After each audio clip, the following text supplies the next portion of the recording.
What's up, Reapers? My name is Seth, and we are back again with some more Trove.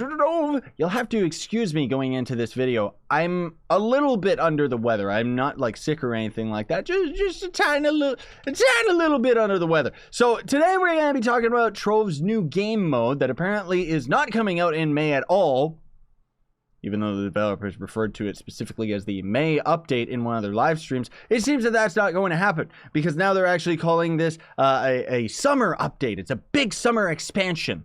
Don't let the buzzword expansion fool you. It's not going to necessarily cost us any money outside of the fact that I'm sure there's going to end up being a couple new store packs. Hopefully they're going to end up being for credits. And don't let the word big fool you either, because this update sounds very, very small.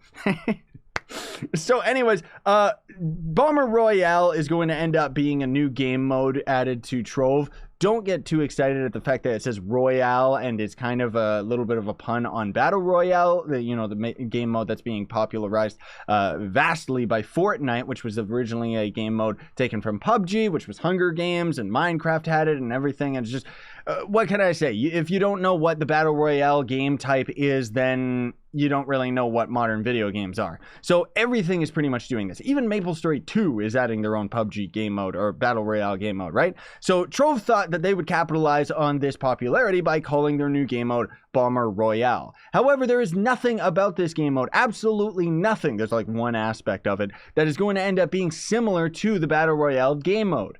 First of all, you're only going to be able to have 20 players in a match, not 100. And yes, it's going to end up being a free-for-all. And the only aspect that is going to end up being similar to the Battle Royale is the fact that the map is slowly going to end up caving in and disintegrating in on itself.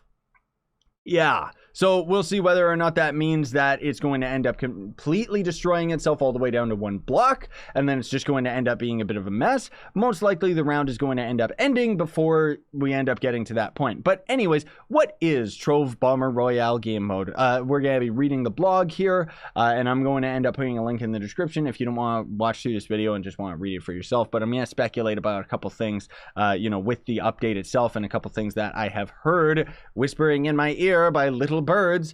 So it's going to be up to 20 characters are going to be able to play in this game mode. It's going to be a free-for-all, which is going to be pretty chaotic with 20 people, like seriously. The game timer is going to actually start at 15 players, though. So I guess it just starts at 15, but then if 20 people can get in before the timer ends up coming to a 0, you're going to end up having that many people in the game. Already, I have a big criticism about this, just because of the fact that it should start the round with 2 people or more, honestly speaking, because the PvP portals, unless they ended up ironing it out for this new game mode, are very, very broken and very stupid in that they will end up splitting European and North American players, depending on the server that you end up choosing on the PC version anyways. On Xbox and PS4, you're kind of out of luck. Not really anything you can do about that. I'm pretty sure everyone on Xbox is just stuck on the North American server, honestly speaking.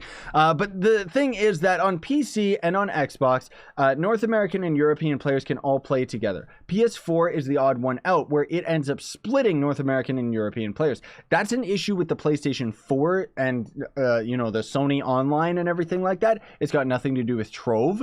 They would like to fix that, but I don't know why they don't just put everyone on a North American server. It doesn't honestly make that much of a difference. But anyways, the point being is that PC and Xbox players are probably going to see it where if you go into a portal, a PvP portal with your buddy, and you're both on the opposite servers, it's going to split you apart. This ends up making it very difficult to end up finding matches in PvP in general. And this is with like 5 to 10 people. 6 to 10 people, I guess. That's right. Yeah, because you can have a 3-on-3. And even then, it's difficult to find people to play with. Yes, you can always do /test arena, and that's just going to end up forcing the round. But then you're not going to end up getting any of the PvP rewards. And there are going to end up being some rewards, which we'll talk about in a minute. I just kind of wanted to go on a little bit of a rant here and just say that having 15 players at the minimum should honestly be lowered, especially in a month or two when this update is like completely dead and you can barely end up getting anybody to even join into the arena, like seriously. So anyways, the match itself is going to end up, throwing you into the round as soon as the timer is done. And at the beginning, you're going to be kind of standing on a platform where you're going to be able to, look at the map, kind of see the layout and see where you want to end up going and stuff like that. It's not really going to matter in 2 seconds as soon as you end up dying, right? But the then that platform is going to end up disintegrating under you. I'm assuming that you're going to end up having one life, one death, right? Like as soon as you end up dying, that's probably just going to outright be it. And then you're just going to end up moving on to the next game mode, or most likely just sitting there with, you know, your grave just doing nothing for like the next 5 minutes until the round's done, because there's no proper spectating. Unless they had spectating, that would be really, really cool. Trove has needed spectating for a very long time now. But anyways, how does it differ from the battle arena? So first of all, it says that Bomber Royale achieves a completely balanced, competitive I wouldn't really call it competitive. Nothing in Trove is competitive because it's too laggy. But anyways, a completely balanced environment by giving all Trovians the same 2 core abilities. So you're going to have rubber bombs, which is going to be the exact same as the bomb that the boomeranger throws, except it's going to end up bouncing once, and then it's going to stick to whatever it ends up hitting.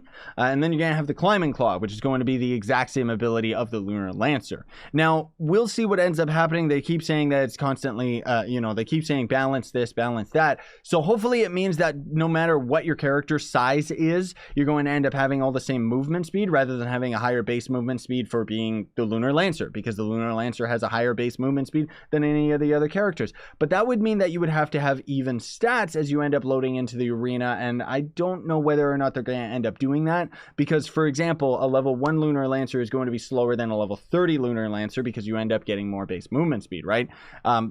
I don't know. We'll see what ends up happening with that. But anyways, what they end up kind of explaining what the abilities are going to end up being like, saying that you can end up hook-shotting into another player and then you just throw a bomb right in their face, which would that even work, honestly speaking? Because wouldn't you just hook-shot into their face and then the bomb would bounce once and then hit, you know, a wall that's in the background or something like that? I don't know. We'll see what ends up happening. See how the physics end up actually working with the bouncing mechanics. Hopefully it's not going to end up being the same as a bouncing ball, but there are going to end up being different power-ups that you can end up picking up in the arena, and those are going to end up having a handful of different abilities. I have actually seen the one of the power-ups looks like it's a jump pad, so I'm assuming that they're going to kind of rehash some of the Rampage boss abilities and throw those into the Bomber Royale, because honestly speaking, guys, I don't really see the Bomber Royale as adding any new content per se. I think it's just taking what's already in the game code and kind of just mix and mashing it up to end up being something that's going to end up working in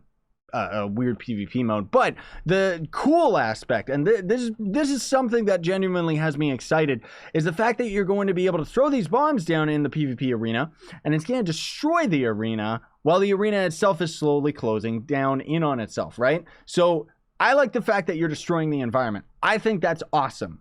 Now, one thing that could end up being very, very, very lame is if you can't do it on custom maps in a club world. That's why we're hanging out in my Hanamura map right here, because if we can't do a Bomber Royale game mode on my Hanamura map, or even any of the other Team Pixel maps, or even maps that other people end up making, that would be extremely disappointing, because that means we would be forced to be using the dev maps. Whoop, I'm going to have to do that soon. We're going to be forced to be using the dev maps, which I don't know whether or not they're going to end up being necessarily as impressive as some of the biggest builders in this game. But more so than not, it means that we're going to have to play it in the hub, and we're not going to be able to play it with our friends specifically as easily as we would if we were just hanging out in the club, you know. I really hope that we end up having some custom games. Like, I want to be able to do it on custom maps. Now, one thing that I think is really, really cool is that if we do actually get to use it in club worlds, it does mean that builders, you know, OCD builders more particularly, are really going to end up being able to utilize their building critiques and abilities, because you're going to have to design an interior to your builds rather than just doing the exterior. Like my Hanamura map right here, I've got some exterior areas, but this is specifically built. If we end up blasting through this wall, you're just going to fall through the map, and there's not really going to be anything there. So I think it's going to be really cool to see some builds from now on where we're going to end up seeing a fully fleshed out PvP arena that's also going to end up having fully fleshed out interior, maybe even blast into a building and then there's a power up inside. You could kind of hide some secrets around and stuff like that. Maybe there could end up being a special spot on the map where you want to blast into it, kind of adding that to a more competitive aspect where you're going to end up using the bombs more specifically to get to specific power-ups. I mean, the power-ups I'm guessing are going to end up being random outside the spawns of them. But they do say that the power, you know, you can look forward to more power-ups, even though this update hasn't even hit. I'm not looking forward to the normal power-ups, let alone they're already saying that there's going to be more of them. But then they also promised that there's going to be new maps added to the future. So it does mean that we are going to be able to make custom maps, but whether we're going to be able to actually play them in our club world remains to be said in this post. We'll see what happens with that. But they also do mention again that this is going to end up being the big summer expansion. So again, this update is not going to cost, outside of the fact that we definitely know there's going to be some type of packs. Hopefully they don't end up making the new currency.